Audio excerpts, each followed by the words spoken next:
We have asked Brother Ed Danner to introduce our guest speaker tonight, and after that introduction, we will turn the time to Brother Larry Chesley. Following Brother Chesley's remarks to us, then we'd invite Brother Gene Winchester to give a benediction on this fireside. We welcome all of you here, all of you who are guests to our stake. We hope you enjoy your evening here with us tonight. Number 338.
Our kind Father in heaven, as we come before Thee at the beginning of this meeting, we are so grateful, Father, for the opportunity that we have to come here and to listen the words that are going to be spoken to us this eve.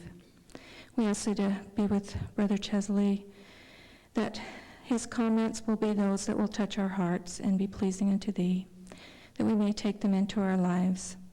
We are so grateful, Father, for this country that we live in. We ask Thee to watch over it and bless it, especially at this time of turmoil throughout the world. And we say these things humbly in the name of Thy Son, Jesus Christ. Amen. Amen.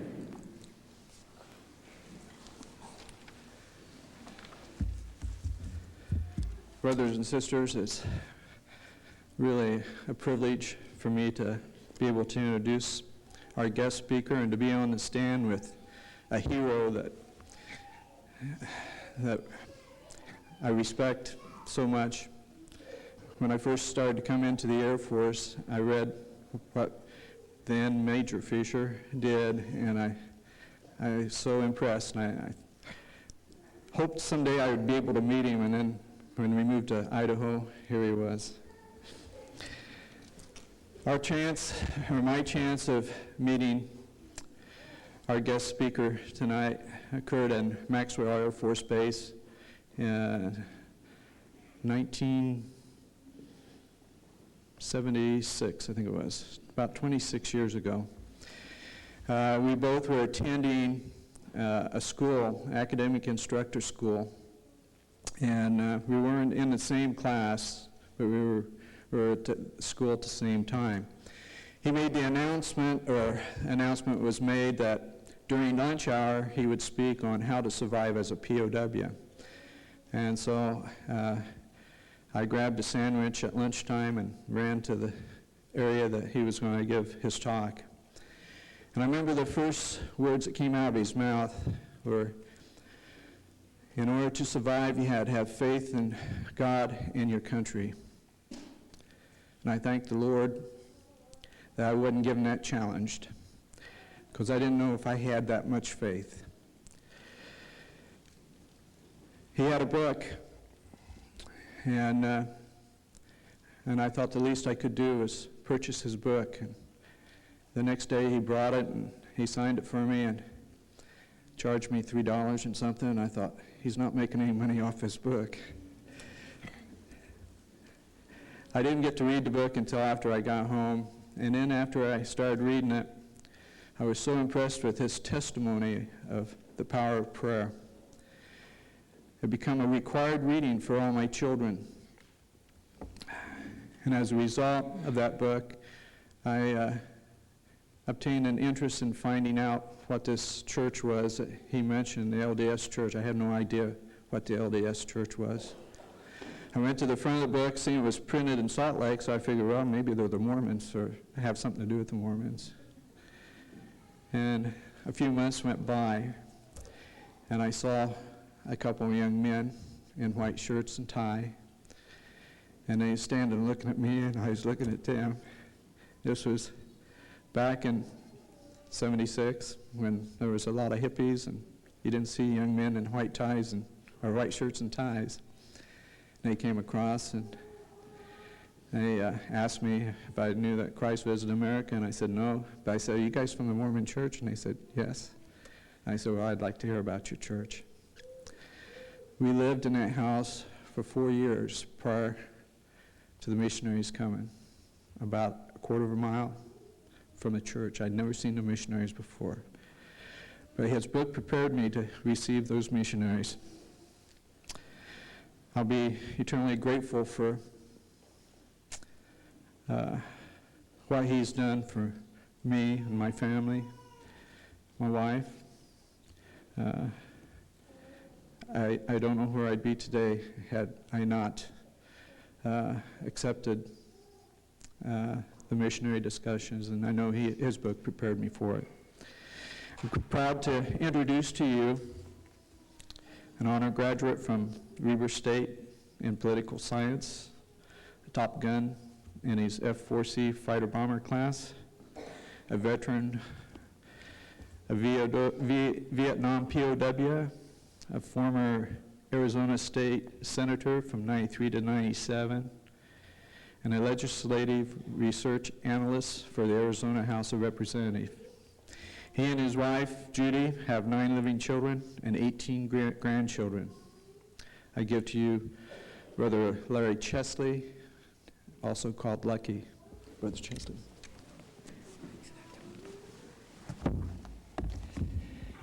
Thank you so much for allowing me to be here tonight. The real reason I came was to introduce you to some of my family.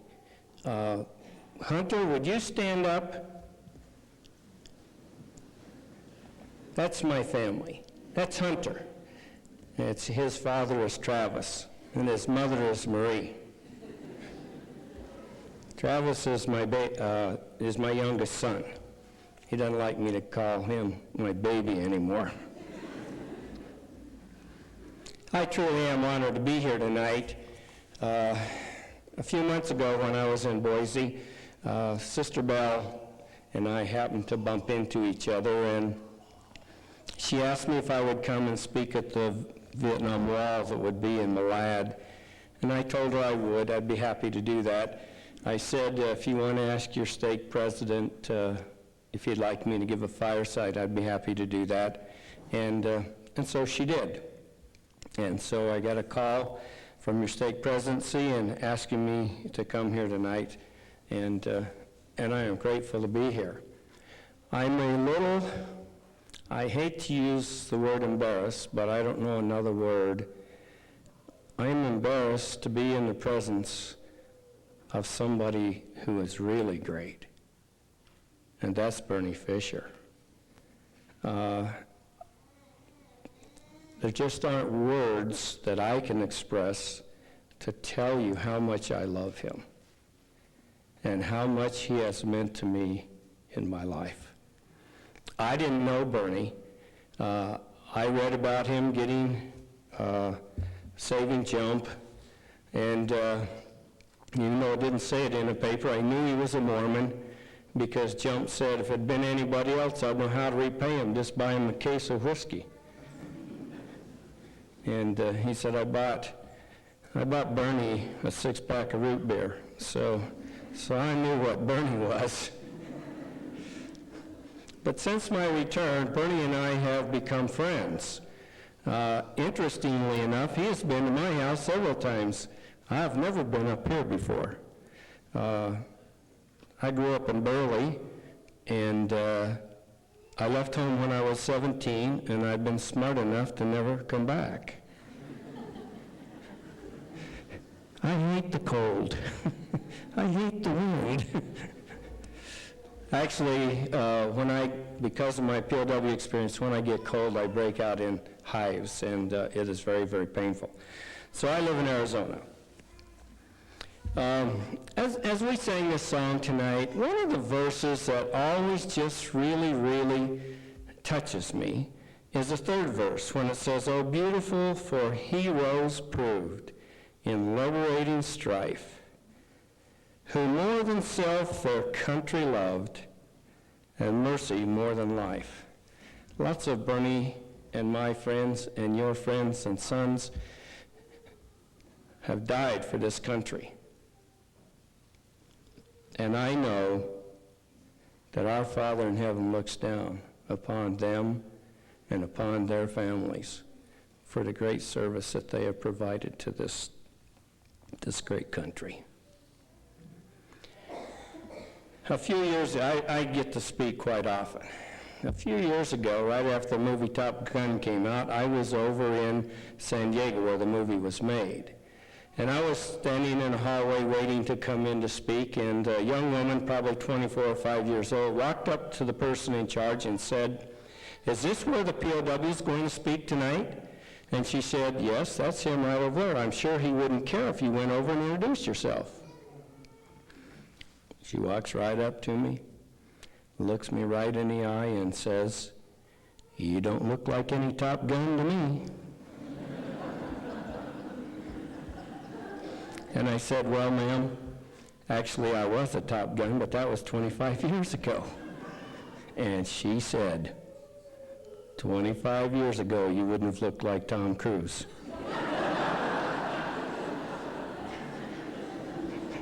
That's a true story. I didn't say it to her, but I thought it to myself, I fly those planes he dreams about. You know, during World War II, when we were fighting in Europe, most of our ancestry is from Europe. And so when we would capture somebody we thought might be a spy, we would take them into interrogation. And, if they were of German descent and playing like they were an American, we would interrogate them and see if we could trick them up. And so, we'd ask them who Babe Ruth was and who the president was and those kind of questions. And then we'd try to use numbers. Anyone that speaks a foreign language, numbers is always one of the hard things to deal with, and they get through that. And then when they were done, the interrogators would just leave a pad of paper and a pencil and say, "Why don't you write down the words to our national anthem?" And those that could write all 3 verses were enemies.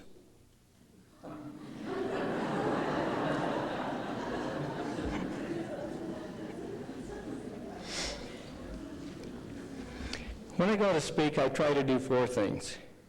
I try to educate you, to entertain you, to edify you, and to end on time. Those are my 4 E's. If I get you to laugh now and then, we'll call it entertainment. If you learn something new, we'll call it education.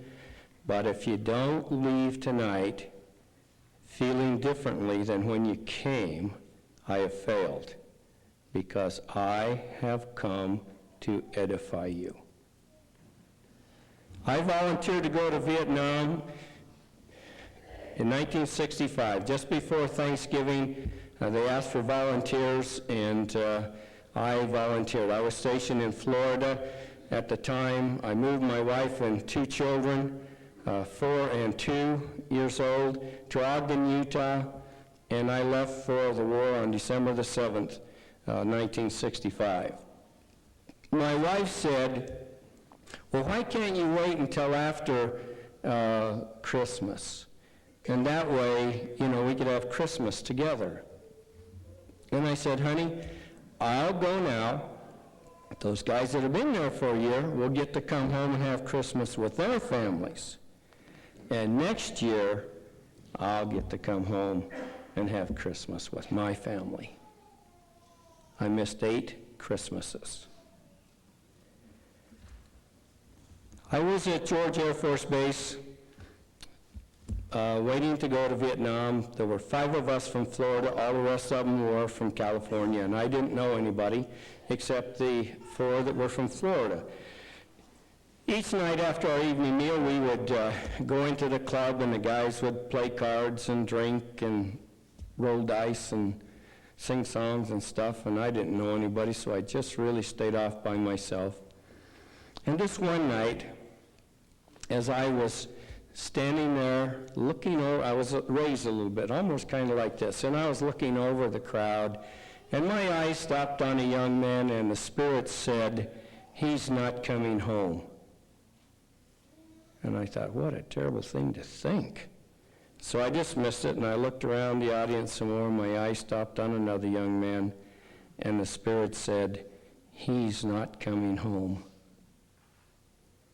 And then the Spirit said, "Neither are you." On our very first mission over North Vietnam, that first man was shot down. For those of you who heard me speak the other night, remember I told you about Bob Jeffrey and George Mims? Bob Jeffrey was that man. Later I found out he was a member of the church. I didn't know that at the time. But Bob survived his other person in a plane. George Mims died. In March, the second man was shot down, and in April, I was shot down. We were on a low-level mission over North Vietnam. We'd come to our target. We were about 50 feet in the air, and when we got to the target, it was really heavily defended. 37 and 57 millimeter guns going off all around us, and so we got away from them around a piece of karst and decided the only fair thing to do is shoot back, so we made a diving pass back at the gun position, and the gun in our plane didn't work. Made a very distinct disadvantage. We went zipping back across this gun position, and they still missed. But we stayed right on the deck. We were about 50 feet in the air. We were going 760 miles an hour, and somebody just shot in the air, and we ran into their bullet.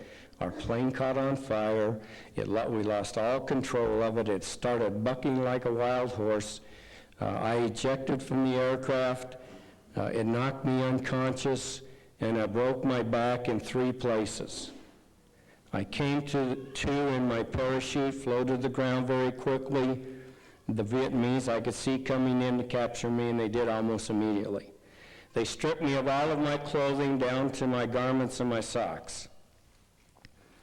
They didn't know how to use zippers and buttons and snaps. They just cut my clothes from my body with their machetes.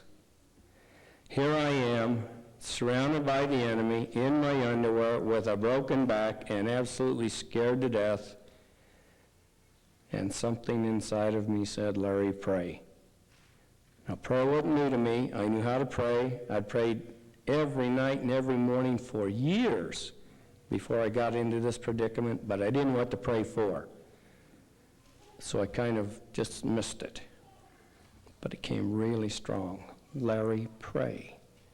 So I looked toward heaven and said the simplest of prayers. I said, "Dear Father in heaven, I may have to walk a long way, and I can't do it without my boots." And within 1 minute, they brought back my boots in answer to my prayers. I never knew what a great blessing it was until some 21 days later, when I finally got to the main prison, the Hanoi Hilton, and saw men who had walked into prison barefoot and had worn the meat off of their feet all the way to the bone. And then I knew what a great blessing it was to have those boots. They took us to a little village, Dong Hoi, which is just north of the river that separated North and South Vietnam. And while I was there, I had a guard that was just unmerciful. Of course, my arms were tied behind my back. This guard had a gun, of course, AK-47, Chinese weapon, but he had a stick about 18 inches long and about 1.5 inches or 2 inches in diameter, and he loved to beat me with that stick. He beat me across my head and shoulders and my broken back, but he mostly beat my arm. He beat my arm till it swelled up to be 3 or 4 times its normal size. I still carry a scar on this arm from his beatings. That night as I knelt to pray, I said, "Dear Father in heaven, isn't there some place you could send this guy like to the front lines?" The next day the guard was gone. I am so grateful for a Father in heaven who hears and answers prayers. And I'll tell you one more prayer story. In 1969, we were moved from our prison in Hanoi to a little city outside of Hanoi called Son Tay. Son Tay camp was the worst camp that I ever lived in. I lived in 9 camps. This was the worst I ever lived in. Wasn't the worst one there. There was a camp called Alcatraz. Only 8 people ever lived there. I didn't live there. Son Tay was lousy. Every night and every morning I would pray that God would move me to a better camp. We prayed individually, we prayed as rooms, and we prayed as a whole camp. Please move us to a better place. And we prayed, and we prayed, and we prayed, and we prayed, and we prayed. And finally, on July the 14th, 1970, they came in, told us to roll up our gear, that we were moving to a new camp. So we got in the trucks and we went to the new camp, and it was so much better than where we'd been living. We were so grateful. We got on our knees and we thanked our Father in heaven for moving us to a better camp. It was still a pig pen compared to anything you could even compare it to, but it was so much better. That was on July the 14th. On November the 22nd, that same year, the Green Berets, America's finest fighting men, crashed into Son Tay camp and liberated an empty camp. And I would have come home 2.5 years sooner if God hadn't answered my prayers. Be careful what you pray for. You may get it. As I said, it took us 21 days to get from where I was shot down to Hanoi. All I had for clothing were my garments.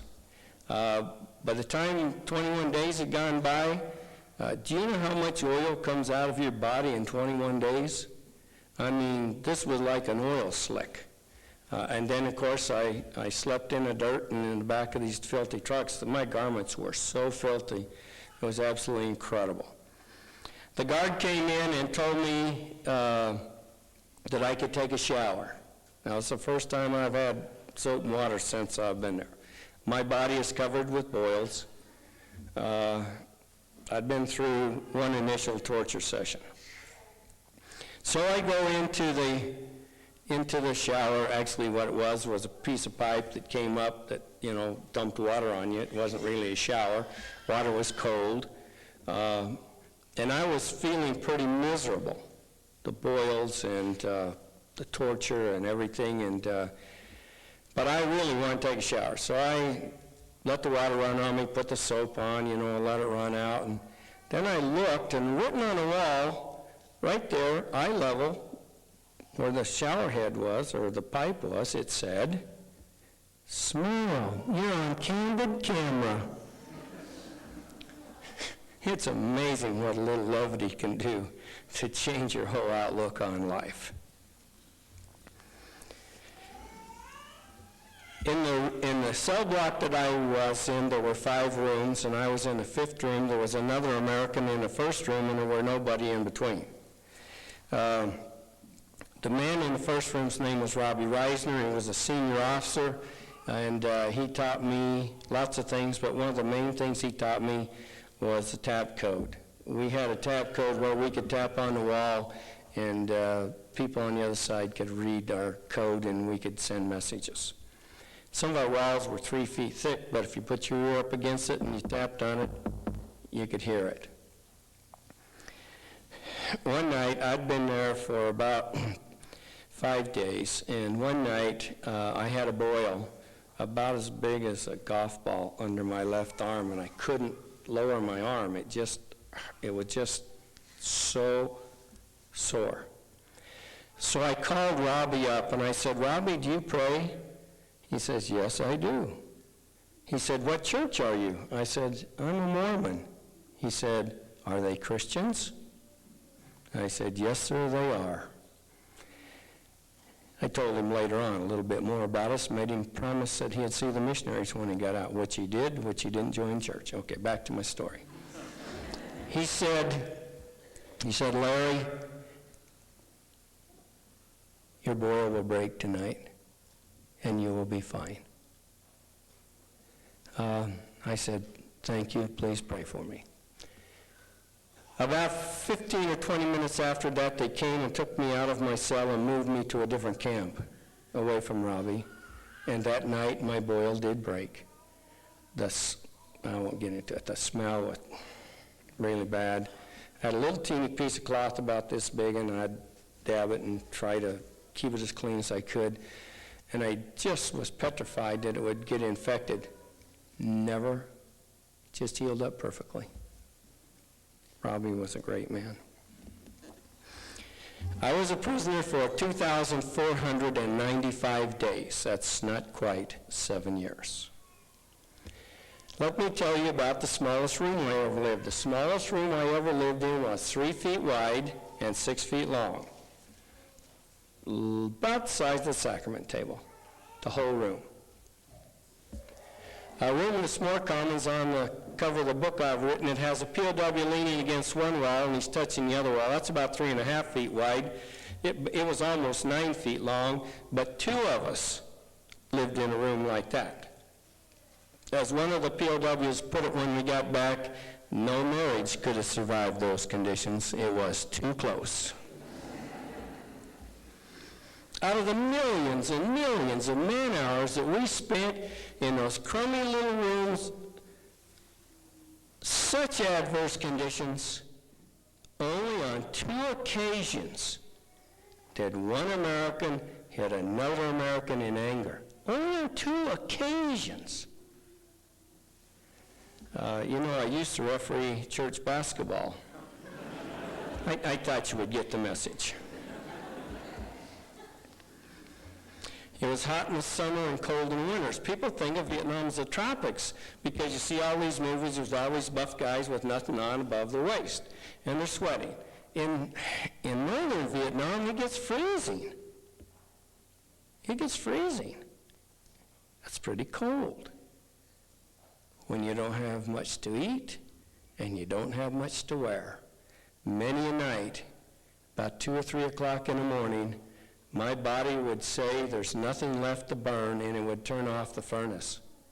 And I would just shiver and shake until the next morning when I'd get another little bit of food to eat to get the furnace going again for a while. We had 2 meals a day, one in the morning and one in the afternoon. At each meal, we'd have a bowl of rice or a loaf of bread. We would have a bowl of soup and a side dish. Let me quickly explain all of those. Number one, if I say a loaf of bread, you think of a loaf of bread. Ours looked a little bit like French bread. You know what that is? Kind of pointed at the ends, kind of round. That's where the resemblance ended. It's usually 4 to 6 weeks old. It'd have rat manure and weevil and gunny sacks and paper sacks and mildew and that kind of stuff in the bread. But it was so much better than the rice that we were very grateful when we would get bread. We had 4 favorite kinds of soup: pumpkin soup, kohlrabi soup, cabbage soup, and sewer greens. Sewer greens are the weeds that grow along open sewers. You would have no idea what that is. Well, maybe some of you farmers would because of your cows, but we don't have open sewers. Pumpkin was our favorite. Starting in March or April, running through October, we had pumpkin. A bowl of pumpkin soup was a bowl of hot water and a chunk of pumpkin about as big as a golf ball. In the side dish, they would have another chunk of pumpkin about as big as a golf ball. They'd mash it up and put little delicacies around it, like the talons of a chicken. How many of you have ever eaten the talons of a chicken? Or the web feet of a duck? Jawbone of a pig, ribs of a dog, little monkey. Didn't get dog very often, delicacy. But the most common thing on our plate was fatback. That's the skin and the fat on the back of a pig. They were very careful to never get down to the ham, but they always left the hair on the skin side for us. I lost over 65 pounds. I weighed about 95 pounds when I was released. My stomach said, "You want to lose 5 more pounds? Just send that pig fat down here." So I gave my pig fat to my roommate. He was from Texas A&M. He liked it.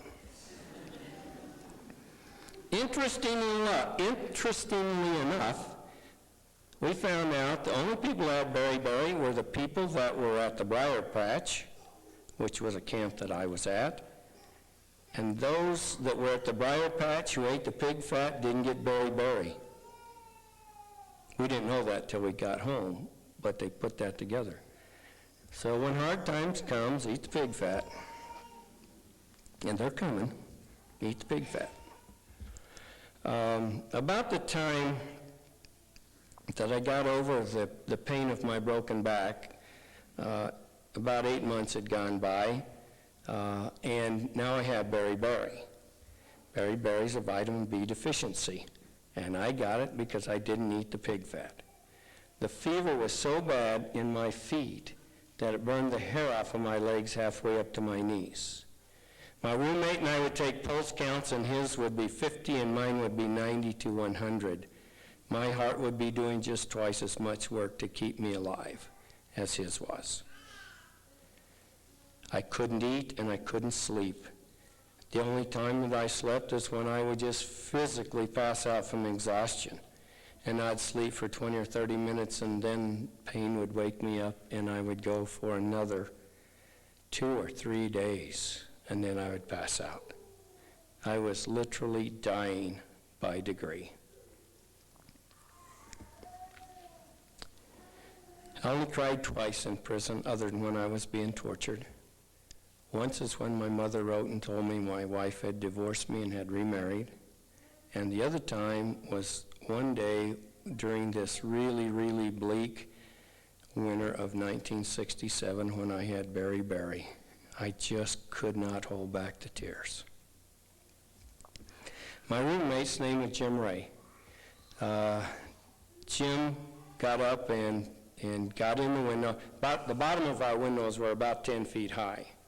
They had mats over them, so we couldn't see out. One of the things that it did is it kept the heat in the summer and kept the cold in the winter. We never, of course, ever had glass in our windows, just bars. He gets up in the window and he starts yelling for a doctor. And he yells and he yells. Finally, we hear someone coming, so Jim gets down out of the window, gets on his bunk. The guard comes in and starts beating on me. And Jim jumped off of his bunk, grabbed the guard, threw him out of our room against the wall. Jim is 6'2", the guard is 5'2". Jim didn't speak Vietnamese, the guard didn't speak English. The guard whipped off his rubber Ho Chi Minh sandal and started waving it at Jim, and Jim said, "If you hit me with that, I'll take it away and beat the hell out of you." Of course, he didn't understand that, but he left. And as soon as he left, Jim and I got on our knees, and we took turns praying out loud that God would have mercy on our souls. The first rule of prison is eat everything they ever give you, because you never know if you'll eat again. And 2, never hit a guard. And so we prayed and we heard them coming back, so we got up. And an English-speaking officer and 5 or 6 guards came in, and the English-speaking officer threatened Jim and for about 10 minutes ranted and raved, and they shut the door and left. And so Jim and I got back on our knees again and prayed that God would soften the hearts of our enemy. They didn't come back that night, which was a good sign. The next morning was Tet. That's our New Year's. At their major holidays and most of our major holidays, they would take us out to a room. They'd give us a hot cup of tea and a sugar cookie. And this morning was no different. They took us out, and they just took you out by room. So just Jim and I were in there. We were one of the very first ones in the morning. The guard, or the English-speaking officer's always good to you that day. Make small talk and give us our tea and our cooking. And we were about to leave to go back to our room.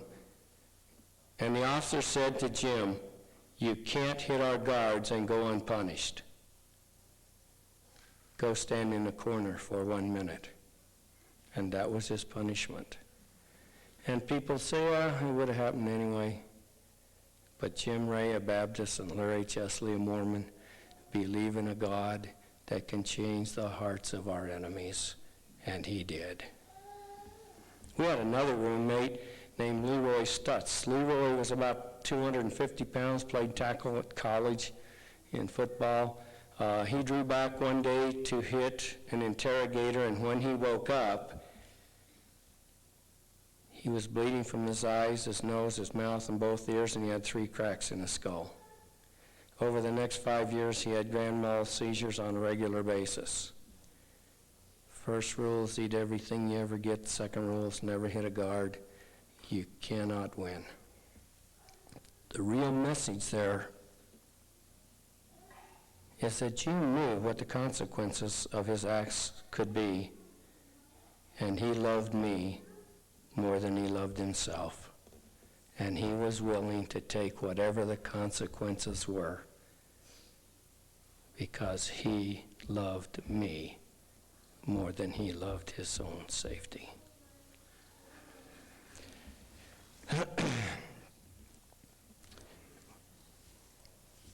Almost all of us were tortured. I was only tortured 9 times. Some guys were tortured 200 or 300 times. I only lived alone for 4 months. That isn't torture. Living alone wasn't torture. I lived alone about 4 months, the longest single period of time. Some men lived alone for 5 years. Contemplate, 5 years.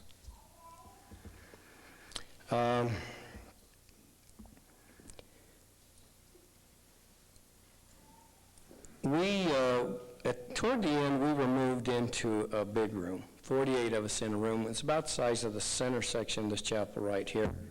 And it had a walkway all the way around it, and where the benches were, it would have been concrete up from about 2 feet off the floor, and then it kind of came up to a little peak, and that's where we slept.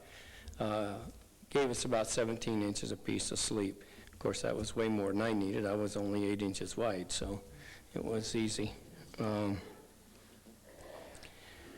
But in this room, we learned to love each other. 48 of us. Every man in my room learned at least one foreign language, and some learned 4. Without paper or pencils or books. We learned it, as they say in French, tete-a-tete, from head to head. We taught each other. I learned 40 or 50 poems while I was in prison. One of them, the Ballad of East and West, which has like 150 or 60 stanzas, and I learned it. We had guys who had done everything. We had a professional football player, we had rodeo riders, we had people that skied at Cypress Garden. We just had guys that shot skeet professionally, everything. And so we taught each other all kinds of things. On Sunday, we had our church services. They asked me to be the chaplain. I said I'd be happy to be the chaplain. But in our church, we have no paid ministry. You don't have anything to pay me with anyway. So I will just line up the meetings, and all of us will take turns participating. And it really had some very, very spiritual experiences in that case. All bad dreams come to an end, and this one did for us on February the 12th, 1973. We went to Geelong International Airport on buses, and American C-141 hospital airplanes would come and pick us up. The first one came, and the first 2 buses got in it. The second one came, and next 2 buses got in it. I was on the 5th bus. The 3rd plane came, and when the 3rd plane came, and it came down out of the clouds, and it landed on the runway, and I saw that American flag on its tail. It was just overcoming. I could not contain myself with joy and with tears to see that American flag. We'd had a guy named Mike Christian in prison in cell block room 2. And he had taken little scraps of cloth that he had borrowed from place to place. We made needles out of copper wire. We cheated again, I got that. And he had sewn an American flag on the inside of one of his shirts. And each Sunday, he'd turn the shirt inside out. And every Sunday that I was in prison, whether we had a flag or not, most of the time we didn't, we always faced toward the east and pledged our allegiance to our flag. Every Sunday. Well, now they have a flag to pledge to, and so they do. One day, the Vietnamese found the flag, and he took Mike out, and we could hear him screaming as they beat him nearly to death. Broke both of his eardrums, knocked teeth out, broke a jaw, busted his nose, both eyes were black. He was a mess. But he loved our flag. When he came back, he started looking for scraps of cloth again to make another flag. I don't know how much the flag means to you. I think it's difficult for young people to comprehend what a great country we live in. We got to Clark Air Force Base and went into the hospital, and they said, what do you want to do? And what do you want to do when you get home from girls' camp? Right, take a shower. I said, I'd like to take a bath. And they said, we don't have a bathtub, but we have showers. I said, it's okay. So I went into my private hospital room, got in the shower, turned on the warm water, put the soap on me, let it run off, sat down, plugged up the drain. Now I have a tub. And I'm washing myself, and I pull the plug and let it run out, and I get it on my back, and I can't tell you, what a joy was to have this. Well, the medic comes in, and I'm down, and he's petrified. Sir, are you okay? I said, yeah. He said, well, you've been in there about 4 hours, haven't you? He said, it's time to eat. Well, I knew that it wasn't clean, but I was hungry. So I got out and put on the pajamas that I would wear while I was in the hospital, and over here on this side was a little sign that said soft. I said, what does that mean? He said, when you go to chow tonight, you can have mashed potatoes, mush, or soup. Yuck! So we went down to the chow hall. There weren't any guards around, guns or anything, so we took our little softies off. Took our tacos and tamales and pizza and shrimp and steak and lobster and ham and roast beef and turkey and chicken and ribs and you name it, and they had it and we ate it. And then they said, you might as well make your own dessert. So I got this little teeny bowl. I filled it up with ice cream, nuts, and topping and bananas, ice cream, nuts, and topping, bananas, ice cream, nuts, and topping, and bananas. The first 116 of us ate 40 gallons of ice cream that night. That was after the little meal. They asked one of the doctors, what do you think? Oh, by the way, the first group of us held all the records for food, for eating. They kept statistics. They didn't let us drink beer. We were the only ones they didn't let drink beer. All the rest of them that came out, they could drink beer if they wanted. But we had all the statistics. And they asked this doctor, what do you think about these guys and their eating? And he said, we don't quite understand it because the food is so bad, most of us can't eat it. Anyway, I called my parents. My wife had divorced me. I called my parents, and I visited with them, and I told them I would meet them at Travis Air Force Base in 5 days. I got to Travis. I got off the bus. My mom and dad came to meet me. The TV cameras were blazing, the bands were playing, and my dad came out and put his arm around me, gave me a little hug around my shoulder. My mom throws her arms around my neck and hugs me and kisses me and bawls. You know, moms are allowed to bawl in public. We went into my private hospital room, and we just took each other in our arms, and we cried and cried and cried and cried. I had never seen my father cry before. I never knew till that moment how much they loved me. I was 35 years old. Young people, don't wait till you're 35 to know how much your family loves you. There was a Mormon chaplain in the hospital, and he came to me, and he said, I assume, Brother Chesley, you want to get back in the social swing of things? I said, yep. He said, Monday night, go to such and such a door at 7 o'clock. There will be a young lady there. Just introduce yourself to her. So I went to the door. There was a very attractive young lady there. I said, I'm Larry Chesley, and she told me who she was. We went outside, got in her brand new 1973 white Cadillac. She took me over to San Francisco. We went to a play and out to eat. She brought me back, and the next night I went there, different girl. Not quite as nice a car, but just as nice a girl. And, hey, I didn't have a driver's license nor a car. Come on. The next night, there was a different girl there. The third night, my parents and I took out another girl. And Friday morning, the chaplain came and said, Brother Chesley, the girl we've wanted you to meet all week has been gone. Her mother had had an operation, and she had been home with her mother. But she's back. and she's willing to go with us tonight. And we were going to a stake concert. Remember when we used to have to raise money to build these things? I know some of you do, because you're old as me. Anyway, we were going to go to a stake conference. They were raising money.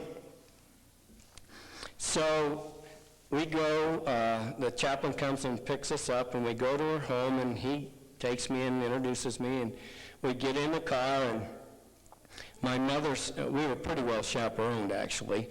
There was a chaplain, his wife, 2 of his teenage daughters, my mom, my dad. I'm 35, and she's 32. You know, we may not have even needed chaperones. We get in the car, and my mother said, "Where are you from, honey?" And Annette said, "I'm from Wairika, California." My mother said, "Do you know Mattie Twitchell?" Annette says, "Sure, I know Mattie Twitchell." My mother said, "She's my sister." Now, my mom has 12 brothers and sisters, but that's kind of a coincidence. Anyway, we went to the concert. It was wonderful. They sang a couple of songs that weren't on the program just for me. We come home. I walk Annette to her door, say goodnight, come back, get in the car, and tell my parents that I'm going to marry that girl. And my mother went ballistic. "You've been home 7 days, and you're talking about getting married?" My dad's cool. My dad said, 7 years or 7 days, if it's the right one, what difference does it make? I said, "Mom, when I got to Dear John, I prayed every night and every morning that when I met the girl that I was to marry, that I would know, and I have met her." I said I had 4 criteria. Number 1, that she could be married to me and sealed to me in the temple for time and for all eternity. Number 2, that she be very beautiful. Number 3, that she be educated. And number 4, that her dad be rich. Wait. See, I didn't know that either. Guys in prison told me. Just as easy to love a rich one as a poor one, so I thought I'd try.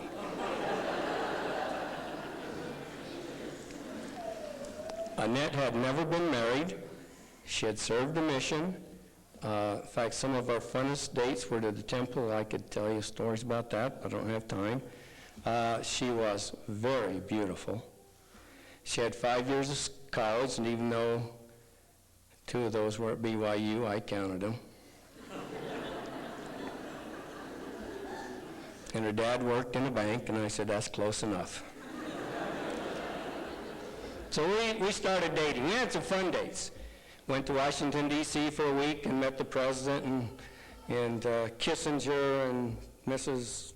Nixon and Bob Hope and John Wayne and Phyllis Stewart, Phyllis Diller and Sammy Davis Jr. and Jimmy Stewart, and we got to meet a lot of really neat people. Went for a week to Dallas. We went to a week to San Antonio. We went a week to San Francisco. We went a week to Hawaii. In fact, when we were in Hawaii, it was April the 16th, and that's my shoot-down date. I said, "Why don't we make it 2 shoot-downs? Let's go get married today." And she said, we could have gone up to the Hawaiian temple. And she said, "Oh, I couldn't do that to my parents." She had a patriarchal blessing, and in her blessing it said this, that she would get married in due time. I guess that means 32. It would be to somebody of her choice. And once that she had taken up with the Lord, with her beloved parents, that she should go to her bishop and her stake president, and then to the members of the quorum of the 12 apostles of the church before she made the decision. So she did that. She went to the Lord, then she went to the chaplain. See, it would have been a dead giveaway if the Lord had put chaplain in there. And then she went to her parents, and her mother said, "Are you crazy? He's been gone for 7 years." And her dad said, "Shut up, we've been trying to get rid of her for 6. No, he really didn't say that.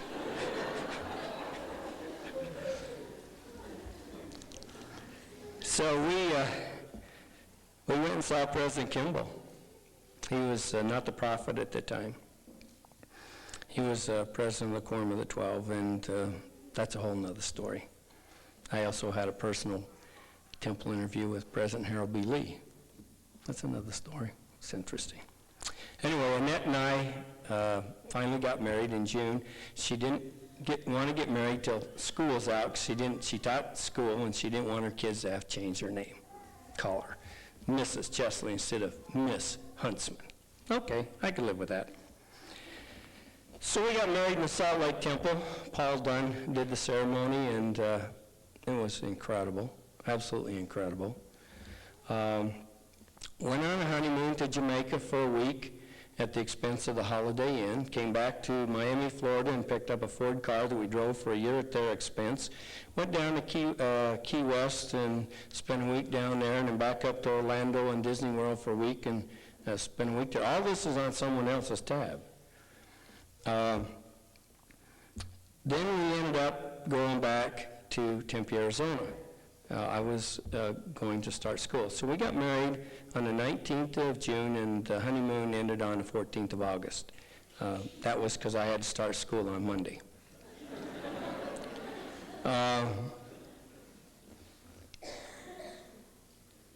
We had an absolutely terrific relationship.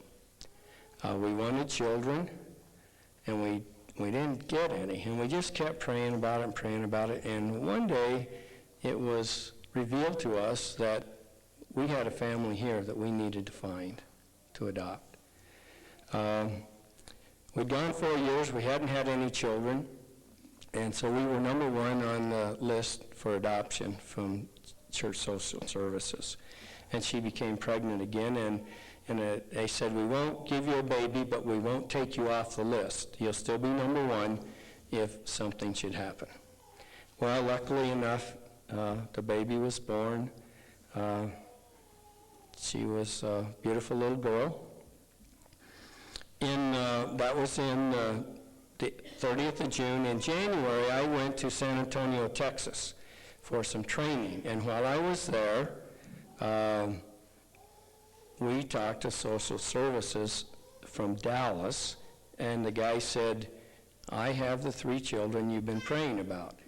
He said, we put them in a home about 3 months ago, and the family couldn't handle them, and they need a good family. I said, okay. And then it was going to be a little bit of time before we could get them, and Annette started getting sick. And she said, I got the flu so bad. And the flu ended up being Travis. I said to her one day, I looked her right in the eye, and I said, go see if you're pregnant. Her eyes got this big. The baby's only 4 months old, 5 months old. Anyway, she was pregnant. And so we went and adopted the 3 kids, came back, finished my training there, came back to Tempe. Now we go from 0 kids to 6 kids in 15 months. Didn't have any, had Mickey, adopted 3, had Travis, and we had a Navajo boy living with us. Be careful what you pray for. You may get it. It changed our lives. I was now flying out at Williams as an instructor pilot, and each day as I would drive out to the base, I'd drive through the different little side streets out there, and there was a little place out there called Gilbert. Gilbert had maybe 7,500 people, mostly cotton and alfalfa and some sorghum and a few other things, but mostly alfalfa and cotton. I came home from work one night and I said to Annette, you know, we need a place for these animals. We need a place for these kids to have animals. And so we bought a little place out in Gilbert, 2.5 acres. And we had a cow and a calf and goats and dogs and chickens and rabbits and ducks and you name it, and we had it. on our little farm, and we were doing just fine. Annette became pregnant again, and she was really, really sick with this pregnancy. She was in the hospital several times. It was really a strain, because I was having to go fly, and then I was having to come home and be mom and dad, and then go out to the hospital, and it was just a very, very trying time for us. And even though neither one of us ever spoke of it, I thought something was wrong with the baby. And even though she never talked about it, I think she thought there was something wrong with the baby too. Well, in May, the baby came, a little boy, perfect in every way. The Lord knew we were sold. We needed one to sleep all night, so he sent us one of those. Our kids loved this baby. They just loved him. They treated him like a doll. I mean, it was something that we had never seen with our children before. He just seemed to be somebody very, very special. On July the 3rd of 1981, I'm at the base. I'm about ready to go home. It's in the afternoon, late afternoon.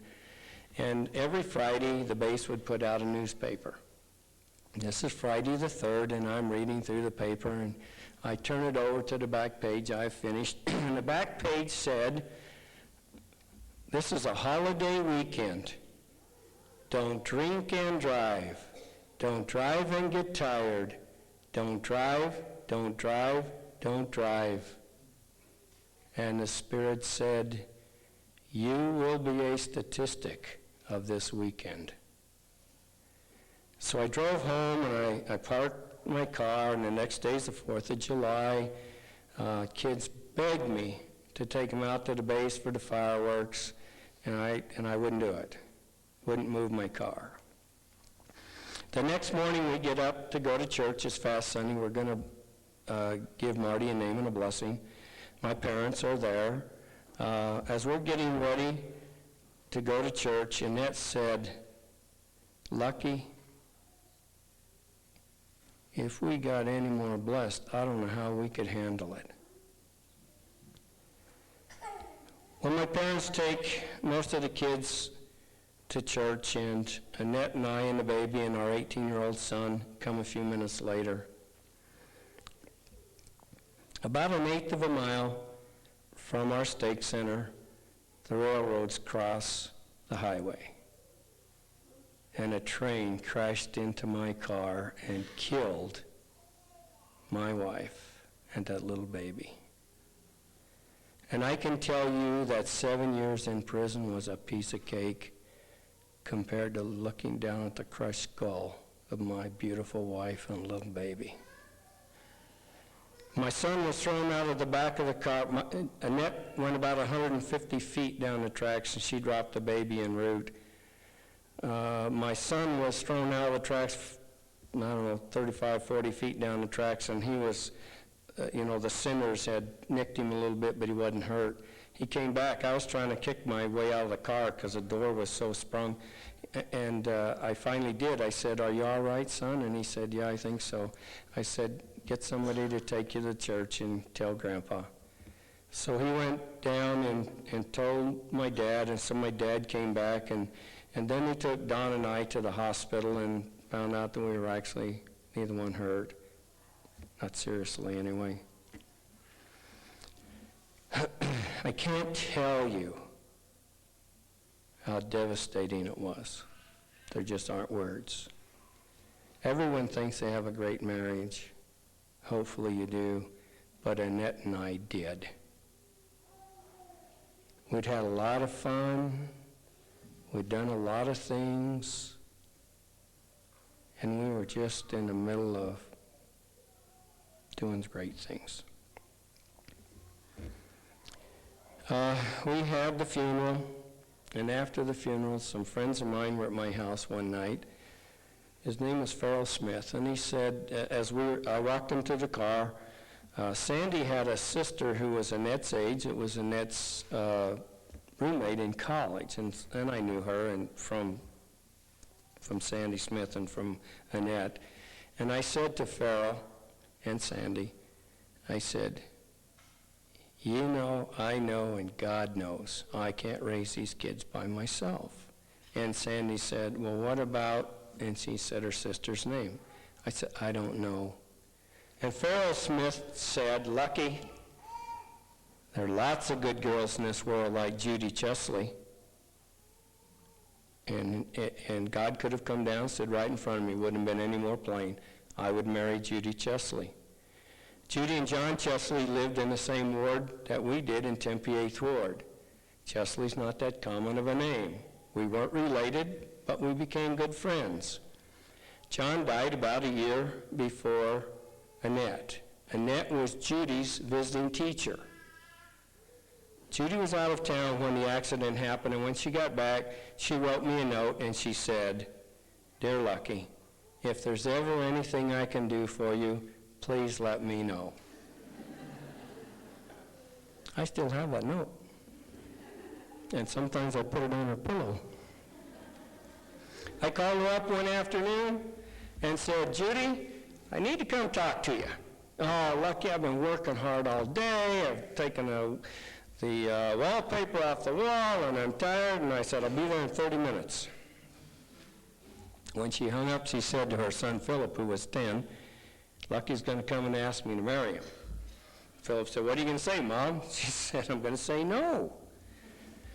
So I get there, I knock on the door, she invites me in, we sit down on the couch, and I say, Judy, will you marry me? I'd never kissed her, I'd never held her hand, I never told her I loved her. And she said no.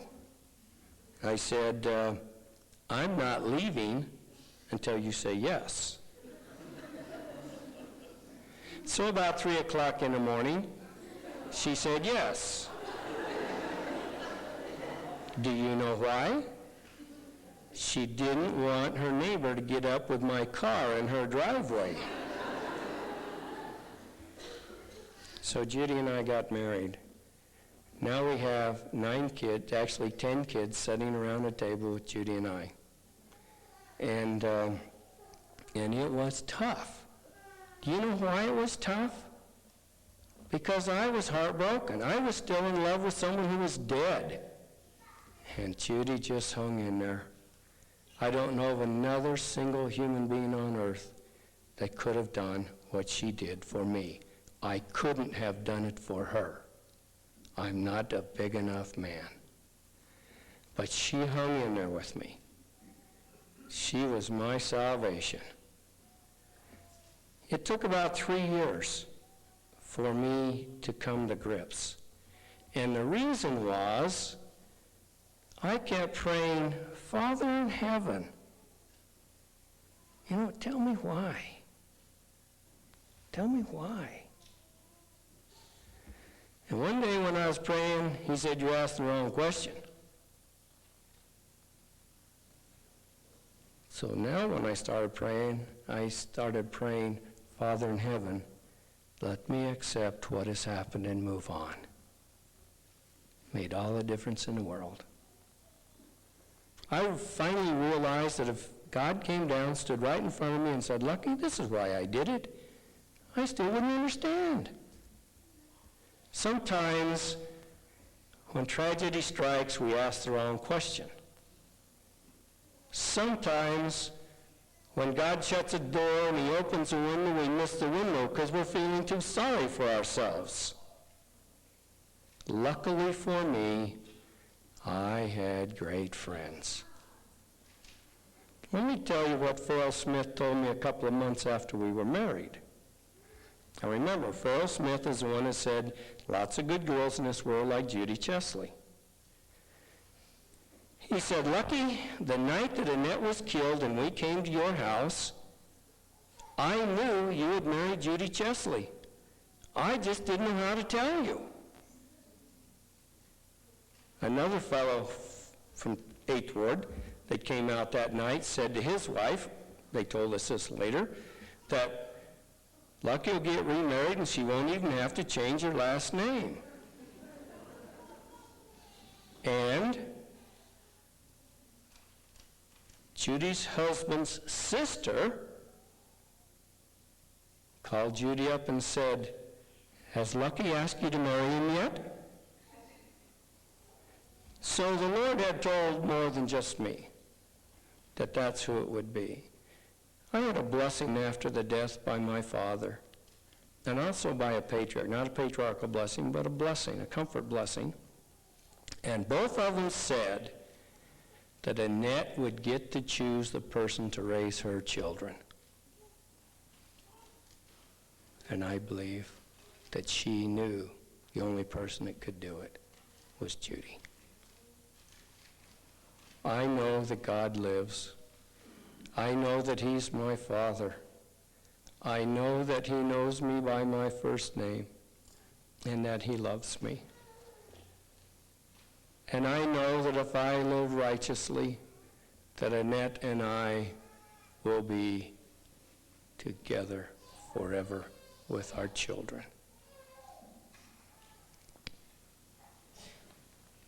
I know that Jesus is the Christ. I know that he suffered in Gethsemane for my sins and your sins, so that we could be imperfect and through repentance still have the opportunity to be like him and our Father in heaven. I know that there is only one gospel on earth that has all of the ordinances that are required to get back into the celestial kingdom.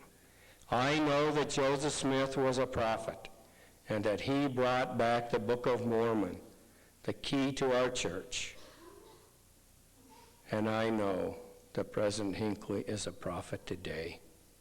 When I saw him at conference last weekend, I thought, what a great man.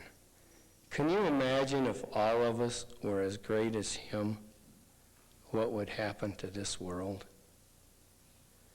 I leave you this testimony in the name of Jesus Christ. Amen.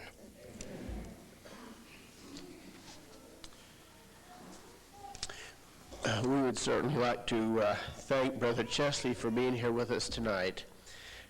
I can say, I'm sure for all of you, that we have been uplifted and edified as we've been taught by a man of great experience. We appreciate him, and perhaps we can even practice tonight the things that he has taught us as we kneel down by our beds and thank our Heavenly Father for men like him who have done so much for so many of us. Might we have the faith to have prayers answered like he has had. Brothers and sisters, you probably noticed not too long after we started that President Hodges left. He's in the other room, laying on the floor, in extreme pain. He wanted to be here tonight, and he wanted to listen to this. He'll be going to the doctor tomorrow for a diagnosis. Perhaps we could practice what we've been taught tonight in his behalf. We appreciate our experience here and give our thanks to Brother Chesley for having taken the time to stay and address us tonight. Thank you, Brother Chesley. Brother Winchester, would you close?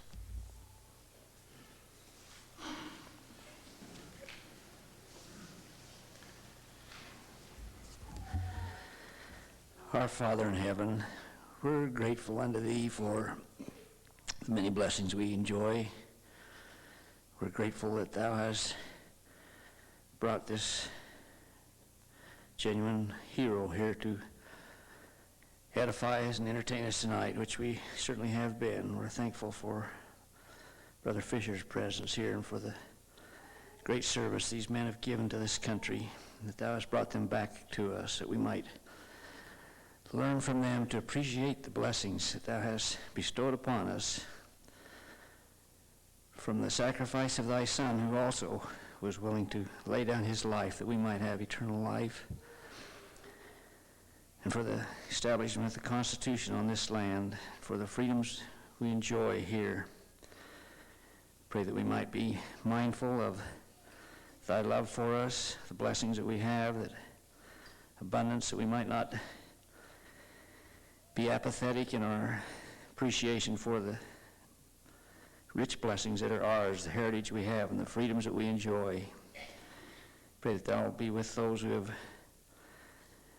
given the full measure of devotion for this country. Bless them and their families.